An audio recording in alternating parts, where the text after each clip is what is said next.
Hello everyone, I'm Andreas Westl from Virtual Vehicle Research Center in Graz, Austria, and today I'm going to present to you the POC we did for the Evolve project called ParsiDetect Scalable Pattern Detection in Parsimonious Data Streams. So what's that all about? Imagine a data scientist in the mobility domain, so someone who works with data recorded in vehicles. In many cases, that person is not interested in the whole recording that was produced, but only in the parts that describe certain interesting situations. Depending on the goal, that may be a harsh braking situation, a lane change, or maybe a near accident situations.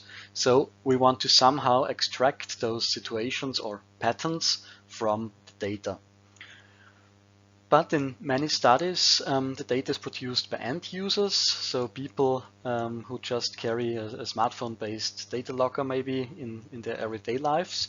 And in this case, this poses significant challenges because that smartphone data logger may not have enough computing power to really detect the interesting patterns directly on the edge.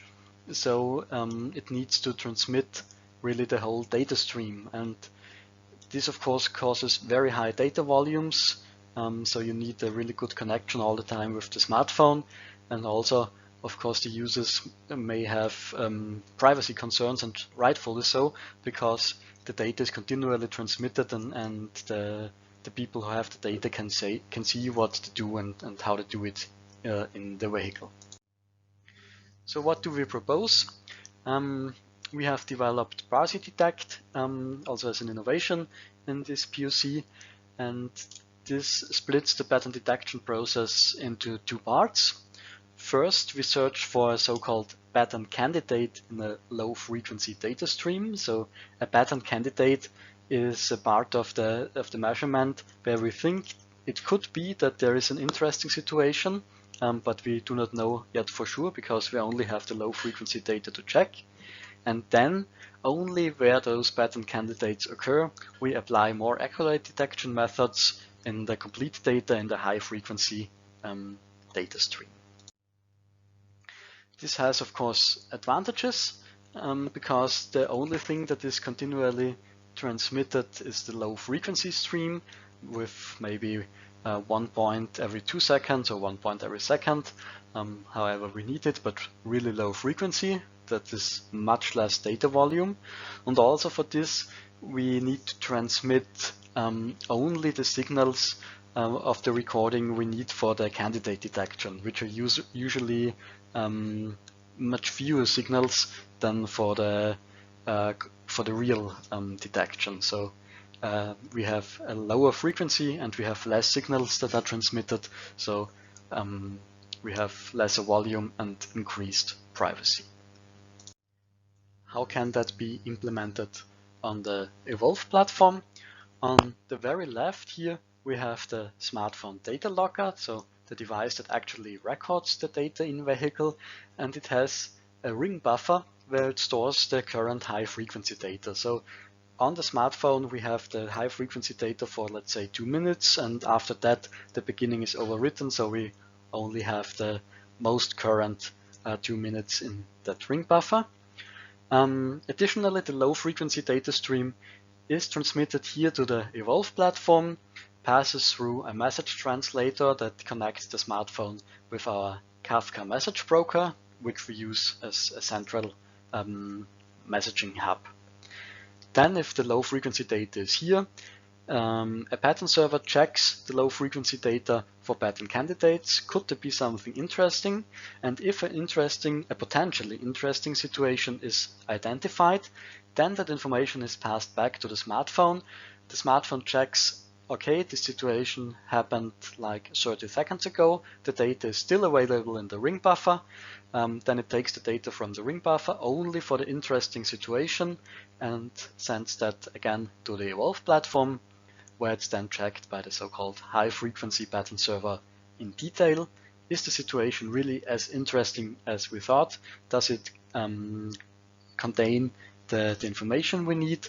And if that's the case, then it's stored in a database where the data scientists can then access it and use the data. So we have only the low frequency data stream transmitted continuously, and high frequency data only if this low frequency pattern server finds something interesting. How does it look like on the Evolve platform, what we implemented? On the platform itself, we have the Kafka and the Zookeeper, and of course the message translator that is necessary so that the smartphone can talk to Kafka. All those are available as templates for the Evolve interface CAF-dash, and so everyone can just by point and click, let's say, start those services and make them available, so that the smartphone app, which we also have, can then connect to the Evolve platform and transmit the data. The pattern detection itself also runs on the Evolve platform. It's implemented using Zeppelin. It runs in Kubernetes on the Evolve cluster, and again, it started and accessed via the CAF-dash dashboard. So how did the Evolve platform help us in implementing our POC, our innovation Parsidetect? We have multiple points here.